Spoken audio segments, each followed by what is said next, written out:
Olá, pessoal, boa tarde, tudo bem?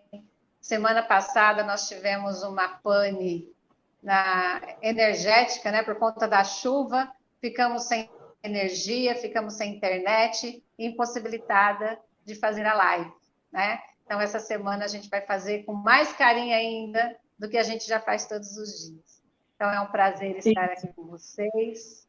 Para quem não me conhece, eu sou a Mara Luciana da Silva, sou terapeuta sistêmica, sou coordenadora pedagógica, e é um prazer estar aqui novamente com vocês. Isso. Eu sou Maria Aparecida Dionísio e boa tarde, sejam bem-vindos, né? E vamos aqui novamente para esse encontro gostoso, né? E eu de máscara ainda, mas tudo bem. Um dia vocês vão me ver sem máscara, tá bom? Tenham paciência. Por enquanto, a máscara faz parte e ela é importante, Maria Aparecida. Por enquanto, para mim, ela faz muito importante para mim, ainda.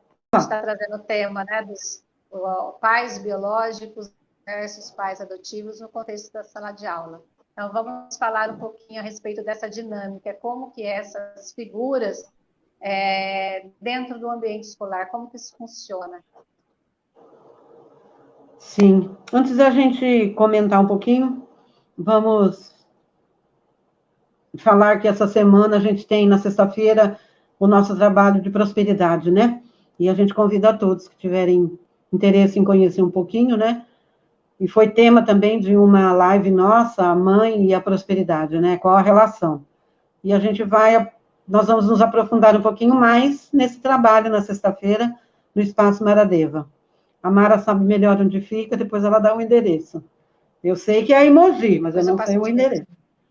Isso, depois ela passa direitinho. O endereço direitinho. Isso. Eu escrevo aqui depois para vocês no chat. Isso. E sobre o nosso tema, né? A gente parece, às vezes, que sobre a visão sistêmica, a gente está sempre falando a mesma coisa. Nós não falamos a mesma coisa quando nós pensamos que a visão sistêmica, ela está embasada em leis, né? Leis de relacionamentos.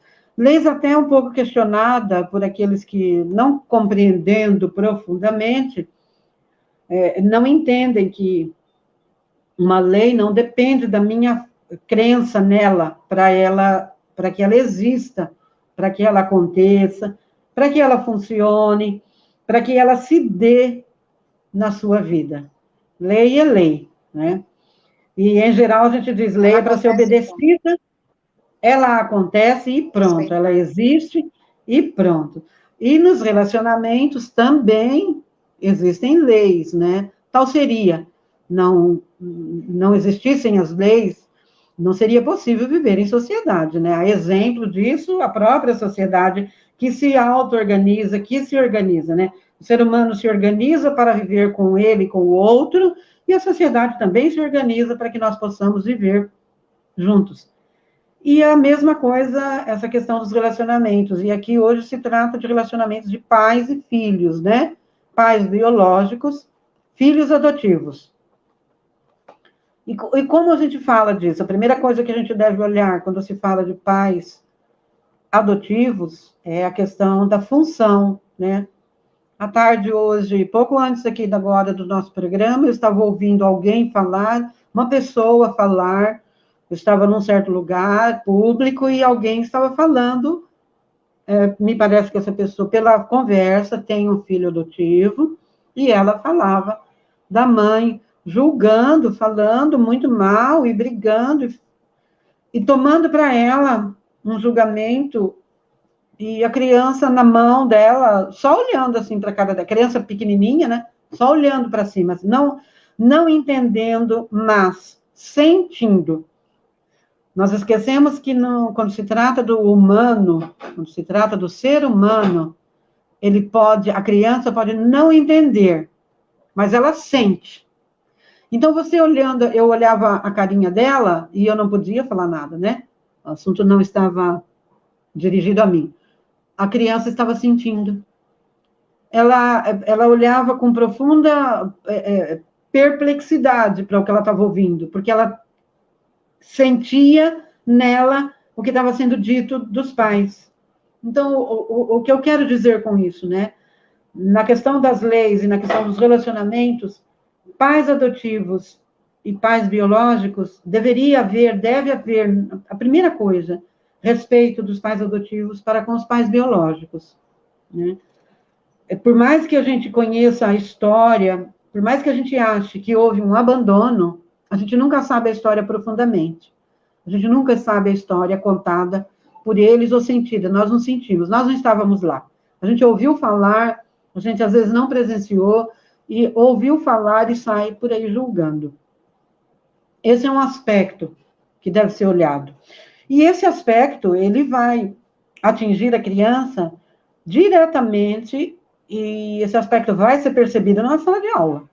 Então, uma criança como aquela de hoje, com certeza ele vai, daqui a pouco ele percebe que os pais estão sendo julgados, ele começa a olhar os pais adotivos com estranheza, vai começar a se afastar, porque na cabeça dele a sensação é esta: se não gosta dos meus pais, não gosta de mim também.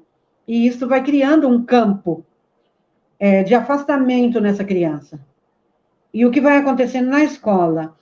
A primeira coisa é que a criança também se torna arredia ao aprendizado. Ela não fica presente. Ela se torna distante. Ela pode adquirir, conforme a idade, ela pode adquirir um distúrbio, né? Porque até os 7 anos a criança é passível, conforme a dinâmica da vida dela, ela está ali disponível para um distúrbio. Isso não é preciso que haja hereditariedade. Ela pode adquirir um distúrbio por conta da questão emocional. Então, ela está ali num campo rico para um distúrbio, não está presente para a sala, não está presente para os amigos, não está presente para o aprendizado, não está presente para nada. E hoje, que estamos online, mais difícil ainda, porque ele tem que prestar atenção, ele tem que estar concentrado, né? Senão ele passa o exercício e ele não consegue, ele não vai conseguir a concentração necessária, porque ele não está presente internamente. Então, essa questão é muito importante nesse sentido, de pais observarem isto, porque reflete imediatamente no aspecto escolar. E aí não tem o que fazer no sentido de que é uma bola de neve, né? É uma bola de neve. Dentro da escola, isso é uma bola de neve. Pode falar, Mara, por favor. Então, eu quero até colocar para vocês a minha experiência enquanto mãe adotiva, né? Eu não tinha esse conhecimento na época em que adotei as meninas. Eu acredito que o que me ajudou muito foi que eu nunca olhei para os pais das meninas com esse olhar de julgamento ferrenho, né? Talvez até assim, né, um conhecimento aí, né, já que eu não sabia que tinha, mas enfim, eu não tinha esse olhar julgador para a família, porém todo o meu entorno, né, as pessoas tinham, né, esse olhar de piedade, esse olhar de falar, oh, coitadinhas, porque tá vivendo isso, e não sei o que tem, né? E eu me deixava envolver por esses pensamentos e por essas falas. Mas assim, o que é muito interessante é que na época que as meninas começaram a frequentar a escola de ensino fundamental, isso ficou muito claro. Porque na educação infantil, elas ficavam muito comigo na creche, então isso não se evidenciava, né? Isso não aparecia tanto. Mas quando elas foram para o ensino fundamental, isso ficou muito claro. E é muito interessante que a minha menina mais velha, ela dormia o tempo todo dentro da sala de aula. Ela não conseguia estar presente dentro da sala de aula, né? E como ela, vamos dizer assim, ela entendia melhor do que a mais nova, ela, assim, vamos dizer assim, tomava posse de todas essas emoções, de todos esses sentimentos, chegava dentro da sala de aula, ela dormia. E se tentavam acordar, os professores tentavam acordar, ela fazia um escândalo dentro da sala de aula porque ela queria continuar dormindo. Né? Então, olha como que isso é forte. E cai exatamente naquilo que você disse. Não importa se eu sabia ou se eu não sabia das leis. Essas leis existem e elas funcionaram. E assim como elas continuam funcionando até hoje. Hoje a dinâmica mudou? Mudou por quê? Porque hoje eu tenho um olhar diferente, consigo resolver as coisas de uma forma diferente. Mas durante muito tempo, né, eu comecei a entender, né, a falar sobre constelação familiar, sobre essas leis, em 2017, né? Então são o quê? 4, 5 anos.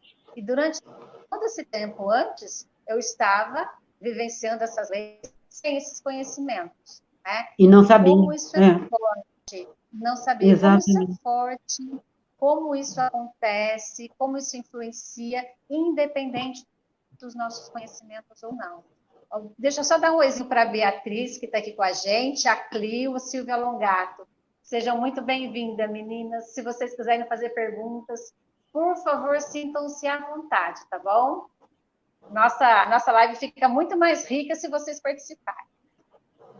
Exatamente.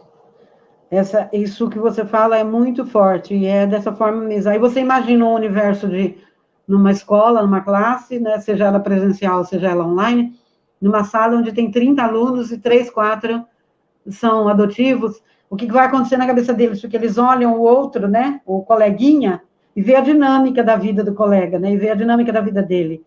Então, isso também é um aspecto, né, para ser olhado. Isso também cria uma questão interior, um questionamento, né, na cabecinha dele. Mas, acima disso... Pode falar. O interessante, Maria Aparecida, é que as professoras, não só as professoras, né, porque eu precisava de pessoas para levar as meninas até a escola, porque eu trabalhava período integral, todas essas pessoas que nos cercavam, elas tinham a intenção de nos ajudar, né, de fazer com que a nossa vida ficasse mais fácil. Só que como elas tinham esse olhar de pena, esse olhar de julgamento, tudo funcionava meio que, vamos dizer assim, meio que ao contrário, porque as professoras faziam tudo para ajudar, mas as meninas elas não aceitavam e elas não sabiam, né? Elas só reagiam a essas emoções que você está dizendo, que elas não sabem o que é, elas só sentem, né? Então a professora da minha filha mais velha fazia de tudo para ajudar, fazia de tudo para fazer ela ficar acordada, para fazer ela participar, e não conseguia. Né? Porque, na verdade... A pessoa que ficava com elas para mim. O que ela queria era fugir. Com ela para mim.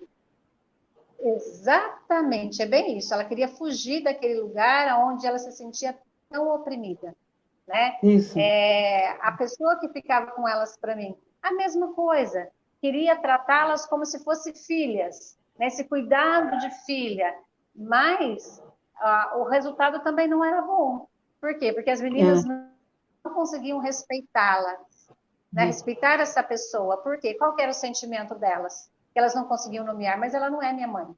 Ela não é minha mãe biológica, mas ela eu tenho não é mãe. adotiva. Para que você fala comigo assim? Exatamente. Se eu tenho mãe? Eu tenho mãe. Ela não está aqui, ela não pode cuidar de mim, mas eu tenho mãe. Né? Cuida de mim de forma natural, né? Não assim, com esse peso. Né? Você vê como é. Olhe para mim com respeito, né? Respeite a minha história. Oi, Ana Paula, exatamente. seja bem-vinda. Respeita a minha história, isso é muito bonito. Quando a gente olha a história da criança e consegue respeitar, a gente vê, eu vejo, eu também tenho grupos da escola e eu fico olhando, às vezes, comentários dos professores. Eu não participo mais, né? Estou fora, mas eu fico olhando comentários do professor com relação a certas situações que acontecem com relação ao aluno. E você vê o desrespeito, não que eles queiram desrespeitar, desrespeita por não entender, por não conhecer e por querer fazer o que não é da sua alçada, né? E aí você fica olhando aquilo e não tem o que fazer. O máximo, se é alguém que eu conheço, eu interfiro e digo, né? Não é por aí. Mas ainda assim, não adianta. Porque há um pensamento no brasileiro, o brasileiro tem um pensamento dele mesmo, isto assim, isso é muito forte. O brasileiro tem crenças muito fortes de que ele é um pobre coitado, de que ele precisa da ajuda divina, porque senão ele não consegue, de que ele é miserável, de que ele é escravo, de que ele... Isso é, assim, a estima do brasileiro é essa. Ela é baixa mesmo. Então, existe essa conotação quando olha para uma criança. Você já olha espelhando a desgraça. Ele é um pobre coitado que ele não tem isso, ele não tem aquilo, ele não tem aquilo outro, ele não tem nada. E, além de tudo, ele é adotado. Oh, nossa, isso é terrível para a criação de um filho. Isso é terrível. Isso é terrível, porque você passa para ele a inutilidade, a falta de possibilidade de vencer qualquer barreira. E isso está incrustado no brasileiro. Por isso que somos um país muito religioso. A religião, ela não é negativa, mas ela é um ópio, né? Alguém já disse isso, alguém, assim, muito maior que eu. Ela é um ópio. Enquanto eu fico dizendo, Deus quer assim, Jesus vai trazer, Deus quer assado, eu não me movimento. Eu fico no lugar. Então, quando eu olho para uma criança e falo, coitadinho, o pai dele tem que trabalhar, a mãe dele tem que trabalhar e sai de manhã e volta de noite, coitadinho. A vida é assim. Ele não é coitado. Ele aguenta, ensina, né? Ele está aguentando essa barra. E ele está no melhor lugar que ele poderia estar. Pergunta para ele se ele quer ir morar numa outra casa com um pai e mãe, uma mãe que fica em casa cuidando. Não, ele quer ficar junto com o pai e com a mãe dele. Do jeito que for. Ele quer ficar com o pai e com a mãe. Né? Por quê? Isso é uma coisa que eu ouvi muito, Maria Aparecida. Sabe uma coisa que eu ouvi muito também? Como é que eu podia ter coragem de adotar? Porque os filhos adotivos sempre dão muito trabalho, sempre dão muito desgosto. Claro que dá. Sim, com esse olhar é claro que vai dar, como não vai dar? Quando transgride, qual filho que não dá trabalho? Qual filho que não dá trabalho? Não dá trabalho? Eu sempre falava isso. Olha, se eu tiver que ter problemas, eu vou ter com filhos biológicos ou adotivos. Então, vamos embora. Vamos embora. Mas, assim, há duas coisas que funcionariam ali, que funcionaram para você. Primeiro, você mesma falou, eu não julguei os pais assim, com essa força. Talvez você tenha julgado, mas depois o amor foi mais forte, você respeitou e pronto. Isso é uma questão forte. Você não precisa comunicar isso, você precisa só sentir. E outra questão é essa do respeito a eles, né? Isso é muito forte, de respeitar o que as crianças trouxeram. É isso. E aí não tem como dar errado. Porque as crianças, quando acontece isso, quando os pais adotivos adotam no coração os dois pais, né, o pai e a mãe biológicos, quando eles adotam no coração com respeito, os filhos adotados têm profundo respeito pelos pais adotantes. Por quê? Foram vocês que cuidaram de mim. Então, eles são gratos. Eles têm gratidão. Quando a saída é por outro lado, seu pai e sua mãe é isso, não sei, olha lá, está copiando o pai e a mãe dele, né? Pronto. Cria uma raiva, vai criando um ressentimento, e, é claro, a tendência dá errado, né? A tendência dá errado. Então, se não houve esse julgamento de sua parte, é natural. E outra, os problemas que eu acho que você tem, porque todo mundo tem problemas com filhos, né? Com certeza são naturais, são normais, né? Não estão acima. Fazem parte. E outra coisa, achar quem resolve ter filhos biológicos ou adotivos e vier com a crença de que tudo vai ser um mar de rosas, tudo vai dar sempre muito certo, de que os filhos vão ser respeitadores o tempo todo, que sempre vai falar amém, amém para mim. Então, começou errado, né? Como que essa pessoa que eu estou cuidando vai aprender a lidar com o mundo se eu quero que ela fale amém para mim o tempo todo? Né? Exatamente. Eu sou a primeira referência que ela vai ter de diálogo. Para depois levar isso para fora de casa, né? Então, nós temos que ter essas ideias. Nós estamos educando. Enquanto educadores, nós temos que estar ali preparados para todas as situações. Tem uma questão que o Bert fala sobre o amor, né? E é muito interessante, porque isso não é o que ele fala, é o que é realmente, é o que ele percebeu na dinâmica, que a ordem vem antes do amor. E aí, aí você vê que o pai e mãe, quando ama mais do que, quando ama acima do que deveria e esquece a ordem, pronto. São aquelas crianças que não têm noção de limite, são crianças que não têm noção de autoridade, são crianças que vão pela vida, assim, de roldão, do jeito que vier, e acham que todo mundo é igual, não tem, assim, nenhum senso de convivência com o real e tem muita dificuldade, porque vai sofrer muita frustração. Porque até um certo momento a vida diz sim, né? Depois a vida começa a cobrar, né? E aí ela vai dizer não. E ela não vai perguntar se você entende ou não. O problema é seu, né? O problema é do seu pai e da sua mãe. Então, tem pais que não entendem isso e dão muito mais do que deveriam, esquecendo que precisa educar.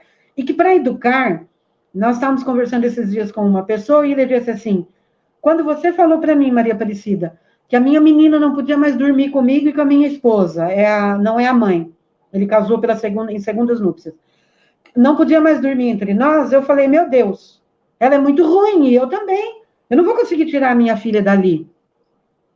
Passou um tempo, ele tentando fazer o movimento, com muita dificuldade, muita dificuldade, muita dificuldade, ele pegou e conseguiu fazer o movimento. Ele disse que quando ele conseguiu fazer o movimento, então, nesse momento também, ele também estava num movimento com ele mesmo. Então, quando ele conseguiu fazer isso, ele olhou e disse assim, nossa, olha o mal que eu ia fazer para minha filha, porque o campo que a filha já estava percebendo, não é preciso falar, né? Porque é o campo que predomina entre um casal. O que estava acontecendo com ela já? E aí ela olha para o pai com outro olhar, né? E tudo isso é natural no desenvolvimento de um filho, de uma filha, com o pai e com a mãe. Porém, quando você propicia, quando você entende e olha o amor acima da ordem, você comete erros. Erros que podem ser gravíssimos para a educação do seu filho amanhã, né? Então, tomar muito cuidado com isso, porque amor precisa ordem, leis, responsabilidade, tudo isso precisa haver na educação. A criança, não adianta você dizer, eu deixo, ele não sabe, ele está criança, sob sua responsabilidade para aprender. Ele precisa aprender. Ele passa por aquele momento de infância para aprender. Então, é preciso que o mais velho ensine o mais novo, né? Então, na questão da adoção, é a mesma coisa, acrescentada do respeito que os pais adotantes devem ter com os pais biológicos, com a história daquela criança. É só isso. O resto segue a mesma regra. E se eu respeito os pais que deram luz àquela criança que está comigo hoje, não tem por que dar errado. Não tem por que dar errado. Não tem mesmo. E sim, eu sempre gosto de frisar, para não ficar esse equívoco de que se eu vou respeitar, então eu tenho que aceitar tudo como é, não posso fazer nada. Não é isso. Se você vê que alguma coisa está errada, né, que está acontecendo ali alguma dinâmica muito perniciosa para essa criança, você vai tomar as medidas que te cabem tomar, mas sem julgamento, sem ficar apontando, sem ficar com aquela coisa, porque se fosse eu no lugar dele, eu faria diferente. Às vezes a gente no lugar da pessoa faria até pior. Porque exatamente, a gente não sabe, né, os caminhos que essa pessoa está trilhando para chegar onde ela chegou. Então, faça o que te cabe fazer sem julgamento. Mas aí que está o problema, né? Porque nós aprendemos a fazer, a tomar atitudes junto com o julgamento. Né? Uhum. Então, a gente já olha para a situação julgando. Isso está certo, está errado? A questão não é o certo ou o errado, né, Maria Aparecida? A questão é que hoje a gente tem consciência dessas leis, a gente sabe como funciona e está na hora da gente fazer um pouquinho diferente. Né? Esse julgamento teve uma função, mas que agora essa função ela não cabe mais, ela precisa dar um passo adiante. Né? Nós precisamos ir um pouquinho mais além. E acho que se você parar e refletir um pouquinho sobre como você era no começo, quando você pegou suas crianças, quando elas chegaram para você, e como você está hoje, de acordo com o conhecimento que você tem, é claro que o conhecimento ajuda muito, mas eu acho que você vai perceber uma coisa, o amadurecimento que houve de você como mãe, com relação à educação, o amadurecimento. Então, o que acontece, às vezes, com as pessoas? Elas lidam com a criança como se fossem elas mesmas. Ela, a própria criança, a minha criança falando com outra criança. Você escuta a mãe falar assim, não, mas você não pode comer isso. Ah, mas eu quero comer. Não, mas você não pode comer. A mamãe está falando que você não pode comer. Não, mas eu quero comer. A mamãe está falando que isso vai fazer mal para você. Não, mas eu quero comer. Ó, você não pode comer. Então aqui fica aquele discurso de criança com criança. Né? Então, assim, meu filho dizia assim, com 3 anos de idade, eu não quero pôr blusa de frio. Eu falei, eu não estou perguntando se você quer. Você tem bronquite asmática? Ele tinha, né? Eu não falava isso. Mas se eu dissesse, eu teria que dizer, você tem uma bronquite que se você tomar um vento frio, você vai ficar doente. Então, eu só dizia, eu não estou perguntando se você quer. Eu estou dizendo que você agora precisa. Pode ser que daqui a pouco, se você tiver calor, estiver aqui dentro, você tira. Você pode tirar. Mas se eu estiver lá fora, você vai sair com blusa. Se você quiser, senão você vai ficar aqui. Não, eu vou pôr a blusa. Pronto. Você não tem que conversar como se ele fosse o seu amiguinho. Por quê? A criança exige esse limite. Ela precisa disso. Para isso que ela é criança e você é um adulto. Ela está naquela fase em que ela não sabe o que é bom ou ruim para ela. Ela precisa de alguém que oriente. Essa é a função dos cuidadores, dos educadores. Né? Mostrar para o educando os limites. Exatamente. Aí as pessoas culpam a psicologia, né? As pessoas culpam a psicologia. Ah, a nova psicologia veio, mostrou. A psicologia não fez nada. A psicologia falou que precisava um pouquinho menos chinelo, um pouco mais de conversa, né? Um pouco mais de compreensão. Foi preciso isso também. Todos os momentos são muito importantes, né? E tudo que vem para acrescentar, não vem para atrasar ou atrapalhar. As pessoas é que entenderam errado. Né? As pessoas entenderam isso completamente errado. O problema é ir do 8 para o 80, né? O problema são isso, os extremos. Exatamente, exatamente. Aí, então, agora é só conversa, então agora eu não posso mais frustrar o meu filho, porque se eu não conseguir convencê-lo na conversa, então eu deixo que na próxima conversa eu convenço. Não, existe um momento em que eu tenho que chegar e falar para ele, eu estou mandando e você vai me obedecer. Né? Eu sou a sua mãe. Exatamente.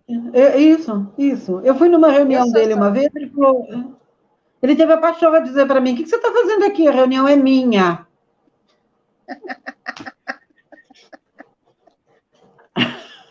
Você vai falar o quê para uma criança desse? Tinha 5 anos de idade. A reunião é minha. O que você está fazendo aqui? Eu falei, ocorre que se ninguém te falou, eu sou sua mãe. Eu sou a sua mãe. Pronto. E já virava as costas, sua mãe, eu participo da reunião. Enquanto sua mãe, eu venho quantas vezes eu quiser. Você está entendendo? Então, assim, né, ela fala, porque a mamãe tinha que vir, porque a mamãe tem que falar com a professora, porque a mamãe. Não, o mínimo que você pode fazer é se colocar na tua posição, acabou. Porque ele também precisa crescer, né? Ele também precisa ir para o lugar dele. Aí você fica dando satisfação. Eu brinquei com ele hoje, fiz uma brincadeira e coloquei lá. Eu estou ligando para minha mãe porque ela tem que dar satisfação para mim. Ele falou, eu nunca fiz isso. Eu falei, não, porque eu nunca fiz mesmo. Eu estou zoando com você. Né? Mas é o que o filho faz, eu vejo muito. A gente vê na sala de aula isso. Antes, né, a gente via. Hoje, esse diálogo a gente já não participa mais. Ele acontece nas 4 paredes e não mais na telinha, né? Mas eu vi muito isso.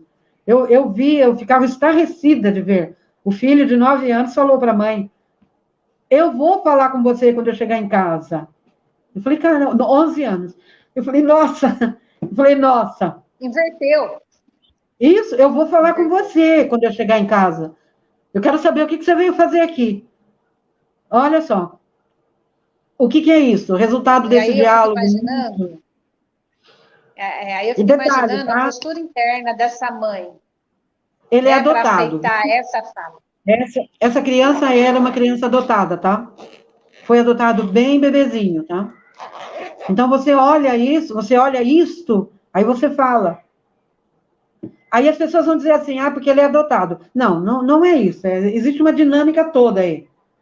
É um desrespeito à família, é um desrespeito à questão da educação, é um coitadismo de achar que ele é incapaz. Ele não é, tanto ele não é incapaz, que ele fala, quando chegar em casa, eu vou conversar com você. Você vai, né? Olha a posição invertida, né? Então, é preciso tomar cuidado, é preciso que cada um, na questão da educação, seja filhos adotivos, sejam filhos naturais, é importante olhar essa questão muito, com bastante cuidado, com bastante carinho. Filho, se está no lugar de filho, é porque ele precisa de alguém para orientar. E não alguém para bater palma a tudo que ele faz, né? E aí, Maria Aparecida, voltando um pouquinho lá para a escola, a gente pensar que, como você inclusive já disse, a criança, ela dá conta da história que ela tem, né? Uhum. A gente não pode Isso, olhar para a criança com esse sentimento de pena, né? Que é o que normalmente acontece. Porque toda vez que eu olho para essa criança com um olhar de pena, eu estou tirando a força dela, né? Isso. Eu estou passando a informação para ela que ela não dá conta, Exatamente. que ela precisa de ajuda, né? E que vamos dizer assim, a força que ela tem, que vem da família dela, não é suficiente para ela sustentar a vida dela, né? E esse sentimento de pena, ele vai trazer, além de não ser verdadeiro, mas ele vai trazer consequências. Por quê? Aí vai entrar nessas questões que nós já falamos, que a criança se aliena dentro da sala de aula porque ela quer fugir, porque ela só sabe que existe um sentimento ali que é muito pesado e que ela não dá conta, porque todas as pessoas que estão ali no entorno dela não acreditam que ela possa dar conta. E aí exatamente. Tendo aquele sentimento realmente de incompetência, aquele sentimento de vontade de fugir, aquele sentimento de esse lugar não é bom para mim. Né? A vitimização, então, ele cai numa vitimização muito forte. Dormem. Exatamente, porque aí quando tem dorme, tudo bem, dormem, né? Ele não atrapalha. Né? E quando não dorme, né? Que... Há controvérsias, Maria Aparecida, porque a minha dormia e roncava. Aí ela atrapalha. Aí ela atrapalha. Então, né, há controvérsia. Há controvérsia. Então, ela dormia, mas ela não deixava de incomodar. Claro que incomoda. Eu fico imaginando, né? Como que eram essas emoções lá dentro dela, Nossa. como isso era forte dentro dela, a ponto de querer fugir, mas ao mesmo tempo mostrar, isso para mim não tá bom.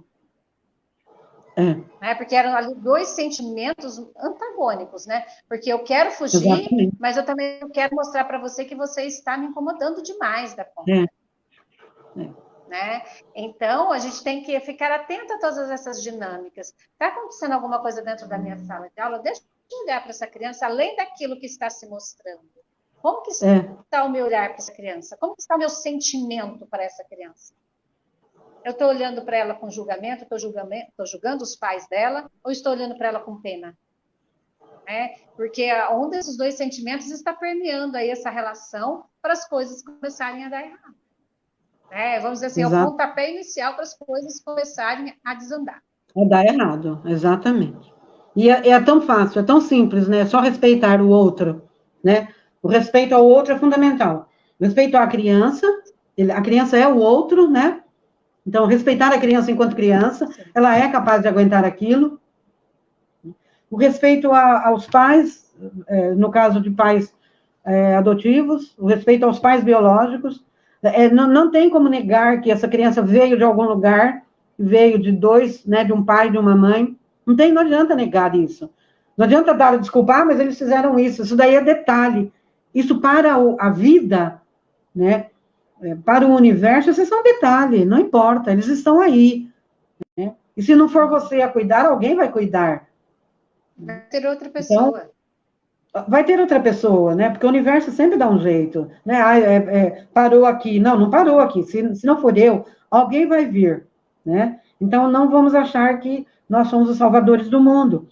E olhar essa criança com respeito, porque ela aguenta a carga que lhe foi colocada nas costas. Ela aguenta. Ela aguenta, sim. O universo seria injusto não aguentar. Nós não damos conta. Nós que não temos esse destino. Mas a criança dá conta, né? E quando a gente olha para ela com respeito... Isso. Quando a gente olha para ela com respeito, a gente fala assim, gente, é impressionante a leveza com que essas crianças lidam com situações tão difíceis. né? Quando a exatamente. gente consegue olhar para elas com respeito, respeitando mesmo a história de vida delas, né? É, Olhando para elas na força que elas têm, né? Entendendo que ela vai dar conta daquela história dela, que está tudo certo ser como é, foi. é, E, dependendo do papel que eu ocupo ali, o que é que eu posso fazer para essa criança para melhorar um pouquinho, no meu lugar? é. Né? O que, que eu posso fazer para contribuir? É essa que eu penso assim, Maria Aparecida, que é o nó, né? Uhum, Porque como eu estou procurando mudar isso em mim, não posso dizer que já mudei, né?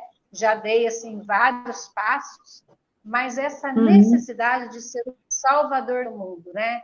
Eu vejo ali uma criança com dificuldade dentro da sala de aula, dentro da minha escola, e eu quero salvar aquela criança. Nós Toda temos vez que eu uma. olho para. Desculpa, Pode pode falar. falar. Não, não, termina o seu Então, raciocínio. toda vez que a gente olha para uma criança deste lugar, né, de querer salvá-la, assim, é uma necessidade interna, uma necessidade biológica. Essa criança, ela vai reagir a esse meu movimento de salvador, porque ela não precisa ser Vai. salva, ela precisa ser respeitada. É. E, na verdade, quando a gente entra nesse movimento que você refere, é porque nós nos achamos em perigo. Então, no primeiro passo, quando os pais vão adotar, hoje o direito sistêmico tem olhado muito isso, quando os pais vão adotar uma criança, olhar essa questão, se não é a necessidade dos pais, porque aí os pais jogam a própria necessidade na criança. Então, um medo seu, um medo que você tem com relação à sua criança, é seu. Porque quem disse que vai ser igual? Onde está escrito, né? Mas você projeta alguma coisa sua, né, para ela. E aí você passa a viver disso, e pode até acabar criando mesmo, né? E de repente não, ela está longe disso. Mas primeiro olhar se não são questões nossas que nós projetamos, né? E é comum os pais fazerem isso. Até hoje, em pais, situações normais, naturais, os pais fazem isso. Ah, você vai fazer isso. Não, porque isso não é bom para você. Não, isso não é bom, você vai fazer isso. Caramba, eu não me lembro na minha história de vida com meu filho de qualquer dia, até porque eu não tive chance. Ele começou muito cedo naquilo que ele queria. Mas eu nunca disse, puxa, por que você não faz isso? Não, não me lembro. Eu não tive esse prazer. Os pais têm, né? Ah, filho, tenta isso. Ah, faça isso. Vai fazer faculdade. Não vou fazer faculdade. Não agora. Quando eu quiser fazer, eu vou fazer. Tá bom. Pronto. Então, assim, o que eu quero dizer é assim, os pais projetam, então eu não tinha nem chance de projetar, né? Nunca consegui projetar. Ótimo. Mas nós, como pais, projetamos. E aí, às vezes, o filho olha para você e fala: caramba, não estou nem pensando nisso. Olha só que doideira dessa mulher, desse homem, né? Dessa mãe, desse pai, né? Eu não estou nem pensando nisso.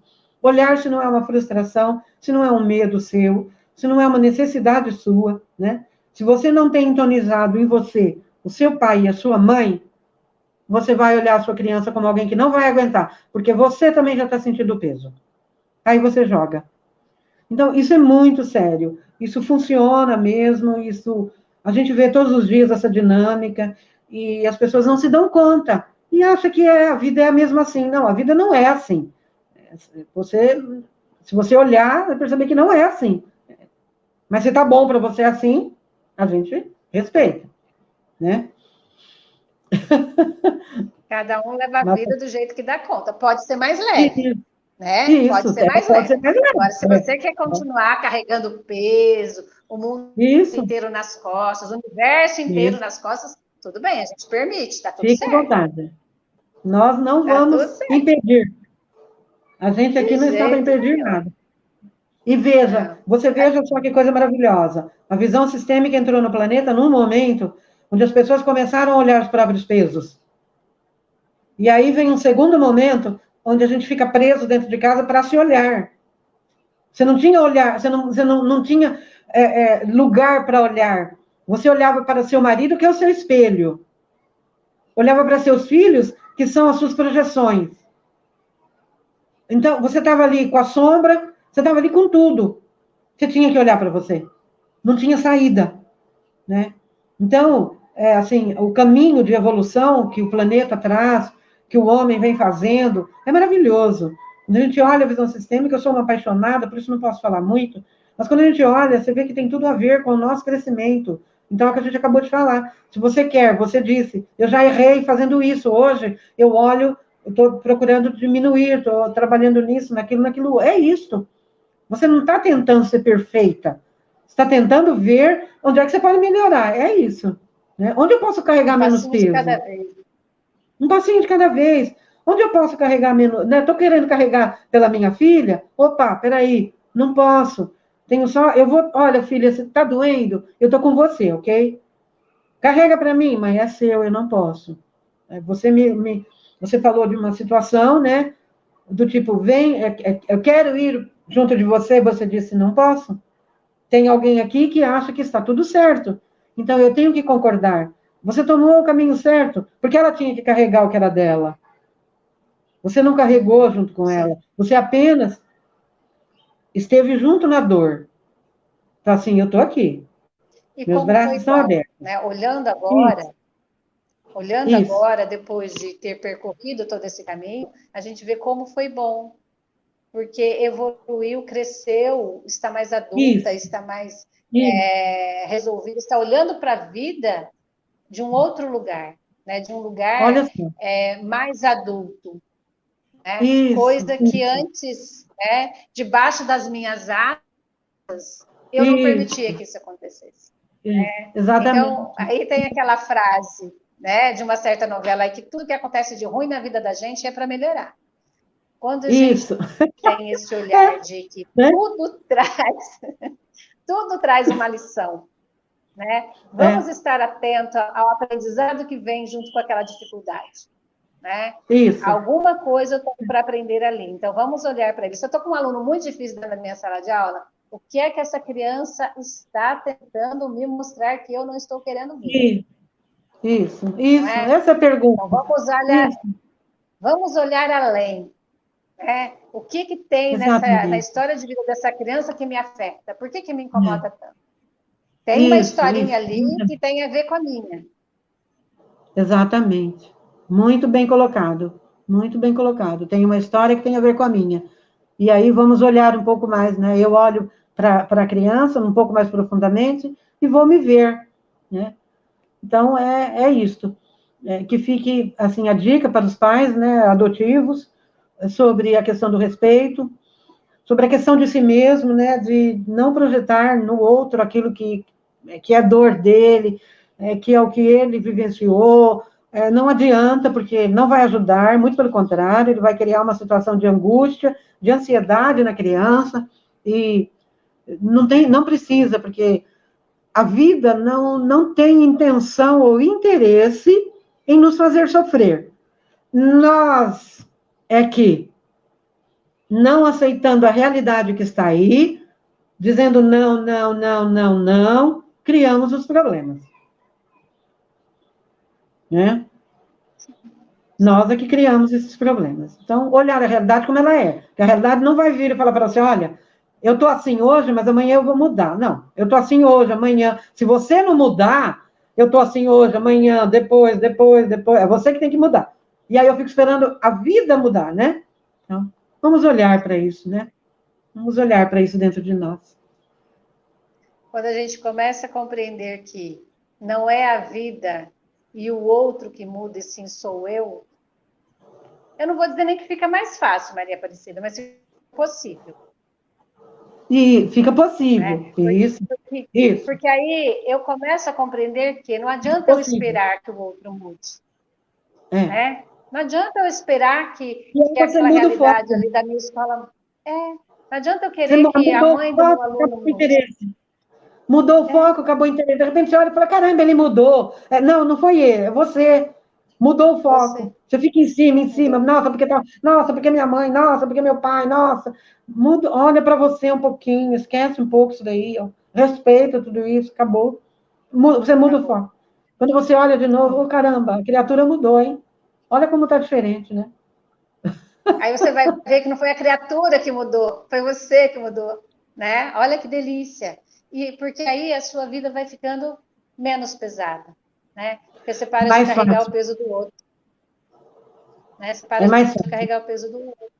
Olha que delícia, Maria Aparecida, quando nós compreendermos isso e a gente começar a entender que eu não preciso salvar o mundo, eu não preciso salvar o meu aluno, eu não preciso salvar os pais dos meus alunos, eu posso ser só o professor dentro da escola.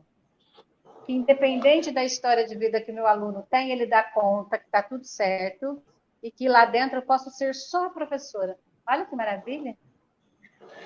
A minha ficha sobre isso que você está falando caiu um dia, de um jeito diferente, mas a mesma situação.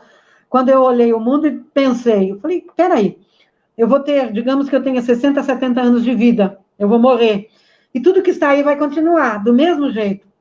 Eu levantando bandeira contra esse, aquele outro, eu fazendo isso, aquilo outro, vai continuar.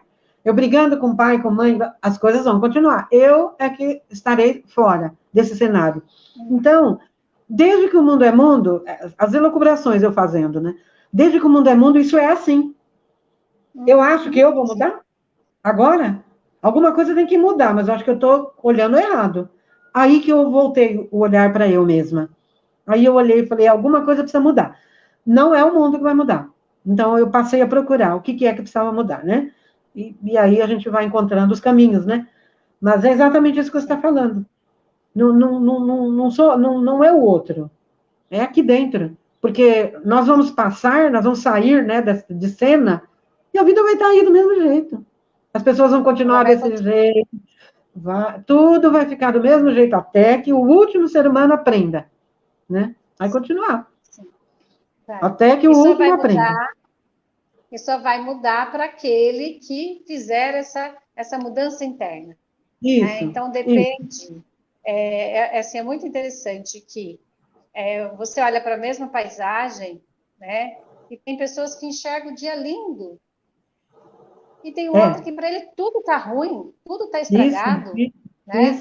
Isso demonstra de uma forma muito simples, mas como depende só do meu jeito de olhar para aquela situação. A situação é exatamente a mesma para os dois, só que um está olhando e está vendo possibilidades positivas.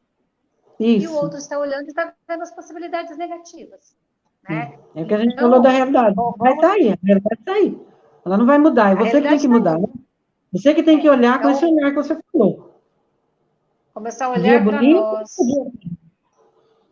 Olhar para nós com mais amor, com mais respeito, com mais tolerância, né? E perceber que é possível ser feliz. A Ana Paula está colocando assim, ó, como é conflitante mudar internamente. Muito, Ana Paula. Não é fácil.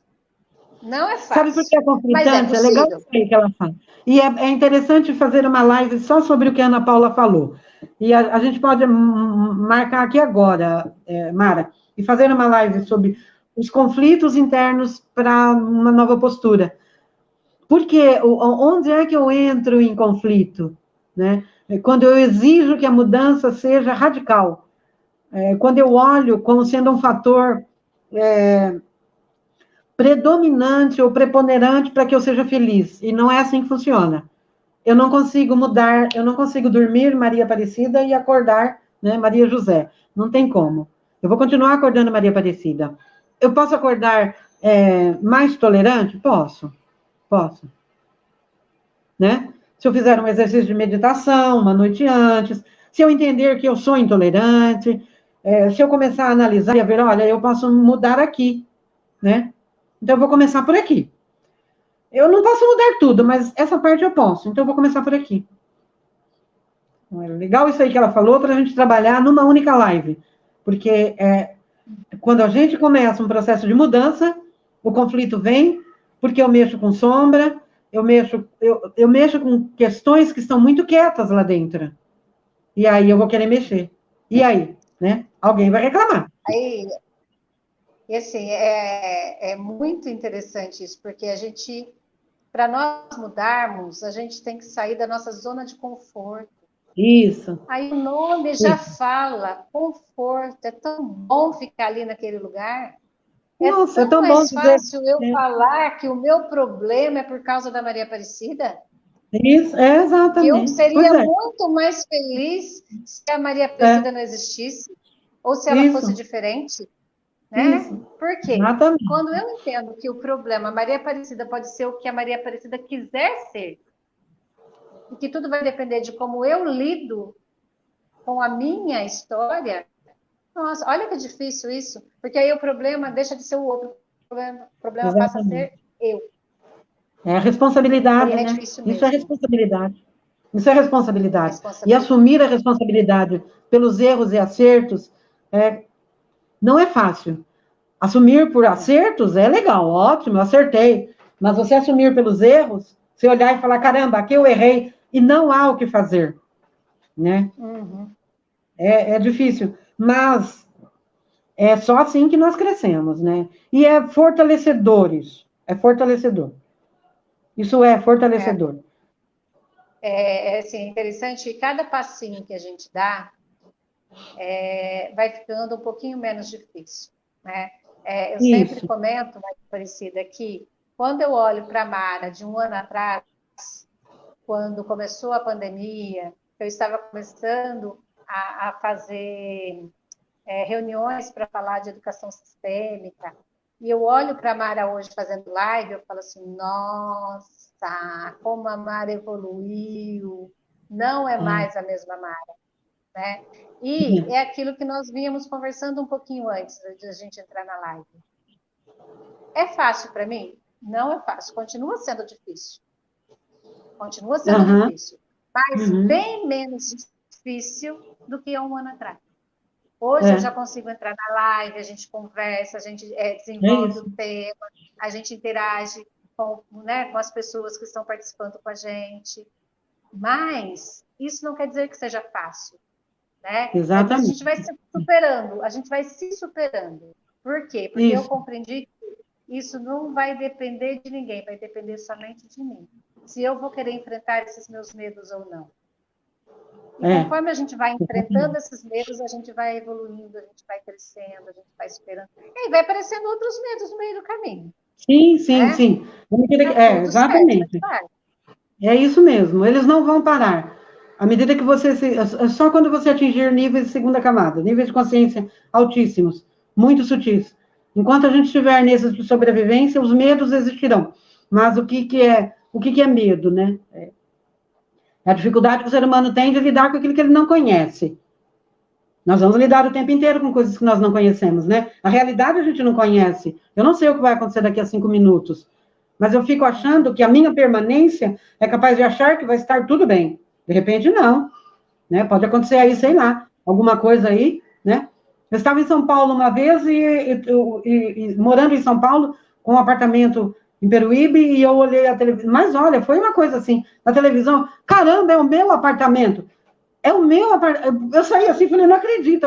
É meu apartamento, lá em Peruíbe. Eu vim isso em São Paulo. Eu não sabia o que fazer, eu não podia fazer nada. Eu não podia fazer nada. Caiu uma caixa d'água. Eu não podia fazer nada. Então, assim, coisa de segundos. Então, nós achamos que a nossa. Nós, estando na impermanência o tempo inteiro, porque nós vivemos o tempo inteiro na mudança. Olha que coisa doida. Nós queremos viver a permanência.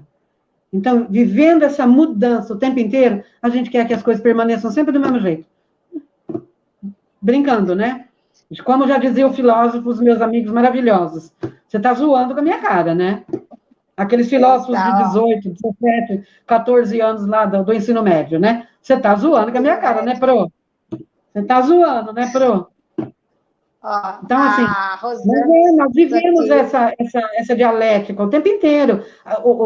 Você está aí, você pode morrer a qualquer momento, a mesma coisa comigo. Quando você fala de morte, nossa, morreu, oh, morreu. faz parte do processo. Ó, Por que a que Rosana morreu? Você estava Zanqueta vivo, não teria morrido. É uma estava brincadeira, né? vivo. Faz parte do processo. Mas a gente ainda vai chorar, vai ficar 7 dias de luto, porque amou demais, porque não sei o quê, porque não sei o quê, não sei o quê. Não sei o quê. Nós somos É o nosso humanos. processo. É. É o nosso Ó, a processo. Rosana Zanqueta, a minha linda amiga, que eu amo demais da conta, Ela está dizendo assim, ó, a mudança é um processo longo, mas é preciso dar o primeiro passo.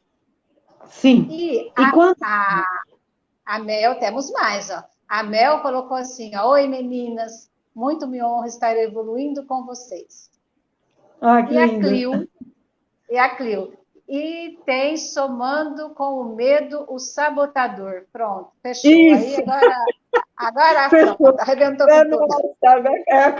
Isso, e o sabotador, exatamente. O medo Pronto, traz o não bendito bastando o medo, sabotador. O medo não traz o bastando o bendito. medo, Não, exatamente. Eu vou lá e trago um sabotador. Eu vou lá e trago um pronto. sabotador. Né? Nós fizemos uma constelação esses dias e eu brinquei com a cliente. Eu falei assim, foi marcado 3 vezes. Na primeira vez ela falou assim, mas era esse horário? Eu falei, sim. Mas não era esse horário? Eu falei, tá marcado lá esse. Nossa, mas eu pensei que era esse horário. Então você olha e fala, a gente dá risada, você fala, fica tranquila, teu sabotador. Calma, fica sossegada. Já começou a trabalhar. Já está sabotando, já começou a trabalhar. É muito 10. Então a gente leva com mais leveza, né? Fica falando, nossa, você faltou, você não viu, eu marquei lá, você não enxergou. Calma, calma, todo mundo tem um sabotador aí. Todo mundo tem. Vamos dar risada e falar, ó, seu trabalho já começou, você já começou boicotando, então você já está no caminho. Não desista. Não, e É isso detalhe, o mesmo. fato, a realidade é o que é. Né? A pessoa Isso, já faltou, ela já pisou isso, na bola, isso. atraso já está consumado, aí você tem duas opções. Lidar mal com a situação É. ou levar numa boa, não é? Então, É, e levar numa boa não quer dizer que você não vai tomar as providências cabíveis, mas quer dizer que você não vai sofrer. isso, Né? exatamente, é São isso mesmo. opções. São as opções que a vida vai nos dando. Maria Aparecida, 57 minutos de live. Pois é. Olha, Tudo. isso porque, meninas, nós achamos que nós fôssemos falar com vocês, meninas e meninos, nós achávamos que fôssemos falar com vocês somente meia hora, mas olha, já estamos há 1 hora aqui conversando com vocês. Eu quero dizer que foi um prazer, foi muito bom estar aqui, desenvolver esse tema. Muito obrigada pela participação de vocês. Sempre que vocês participam, esses momentos ficam muito mais agradáveis, tá bom? A semana que vem a gente está aí de volta com esse tema que a Maria Aparecida já falou, né? Nós vamos trazer a semana que vem. E foi muito bom estar aqui. Gratidão. Beijos até a semana que vem.